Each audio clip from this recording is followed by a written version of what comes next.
ಇನ್ನು ಮೋದಿ ನಾಯಕತ್ವದ 12 ವರ್ಷದ ಸಾಧನೆಗೆ ಇದೀಗ ಚಿದಾನಂದಗೌಡ ಈ ಬಗ್ಗೆ ಗೌರವವನ್ನು ಸಲ್ಲಿಸಿರುವಂತದ್ದು. ಮೋದಿ ಆಡಳಿತಕ್ಕೆ ಭಾರಿ ಮೆಚ್ಚುಗೆಯನ್ನ ವ್ಯಕ್ತಪಡಿಸಿದ್ದಾರೆ.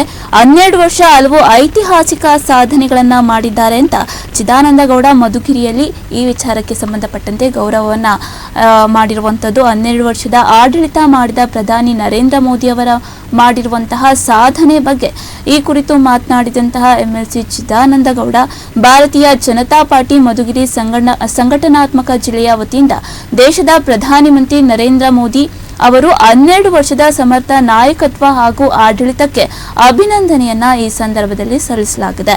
ಈ ಕುರಿತು ಮಾತನಾಡಿದಂತಹ ಚಿದಾನಂದಗೌಡ, ಪ್ರಧಾನಿ ನರೇಂದ್ರ ಮೋದಿ ಅವರ ಆಡಳಿತದಲ್ಲಿ ದೇಶವು ಅಭಿವೃದ್ಧಿಯ ದಿಕ್ಕಿನಲ್ಲಿ ಸಾಗ್ತಾ ಇದ್ದು ವಿವಿಧ ಜನಪರ ಯೋಜನೆಗಳು ಯಶಸ್ವಿಯಾಗಿ ಜಾರಿಯಾಗಿವೆ ಅಂತ ಹೇಳಿಕೆಯನ್ನ ಕೊಟ್ಟಿದ್ದಾರೆ.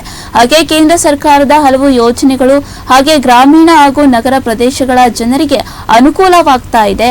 ದೇಶದ ಆರ್ಥಿಕ, ಸಾಮಾಜಿಕ ಮತ್ತು ಮೂಲ ಸೌಕರ್ಯ ಕ್ಷೇತ್ರಗಳಲ್ಲಿ ಮಹತ್ವದ ಬದಲಾವಣೆ ಕಂಡು ಬರ್ತಾ ಇದೆ ಅಂತ ಈ ಸಂದರ್ಭದಲ್ಲಿ ತಿಳಿಸಿದ್ದಾರೆ. ಈ ಬಗ್ಗೆ ಮಾತನಾಡಿದ್ದಾರೆ, ನೋಡೋಣ. ಎಲ್ಲರೂ ಕೂಡ ಇದಕ್ಕೆ ಹೊಂದ್ಕೊಳ್ಳುವಂತ ಒಂದು ಪರಿಸ್ಥಿತಿ ಬಂದಿದೆ.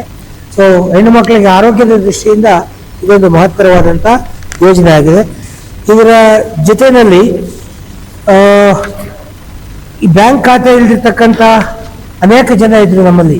ಎಷ್ಟೋ ಜನ ಬ್ಯಾಂಕ್ ನಲ್ಲಿ ಅಕೌಂಟ್ಗಳನ್ನೇ ಓಪನ್ ಮಾಡಿರಲಿಲ್ಲ.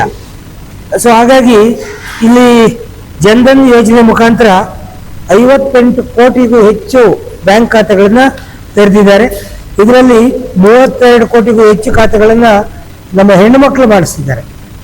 ಏನು ನಮ್ಮ ಜನ್ಧನ್ ಯೋಜನೆಯಲ್ಲಿ ಮೋದಿಜಿಯವರ ಅಕೌಂಟ್ ಓಪನ್ ಮಾಡ್ತೀವಿ ಅಂದಾಗ ಎಷ್ಟೋ ಮುಂದುವರಿದ ರಾಷ್ಟ್ರಗಳಲ್ಲಿ ಇನ್ನೂ ಸಾಧ್ಯ ಆಗಿಲ್ಲ. ಮುಂದುವರಿದ ರಾಷ್ಟ್ರಗಳಲ್ಲಿ ಎಷ್ಟೋ ಜನಕ್ಕೆ ಅಕೌಂಟ್ ಇಲ್ಲ. ಆದರೆ ನಮ್ಮ ದೇಶದಲ್ಲಿ ಇವತ್ತು 58 ಕೋಟಿಗೂ ಹೆಚ್ಚು ಬ್ಯಾಂಕ್ ಖಾತೆಗಳು ಓಪನ್ ಆಗಿದೆ. ಅದರಲ್ಲಿ 32 ಕೋಟಿ ಹೆಣ್ಣು ಮಕ್ಕಳ ಖಾತೆಗಳೇ ಆಗಿದೆ.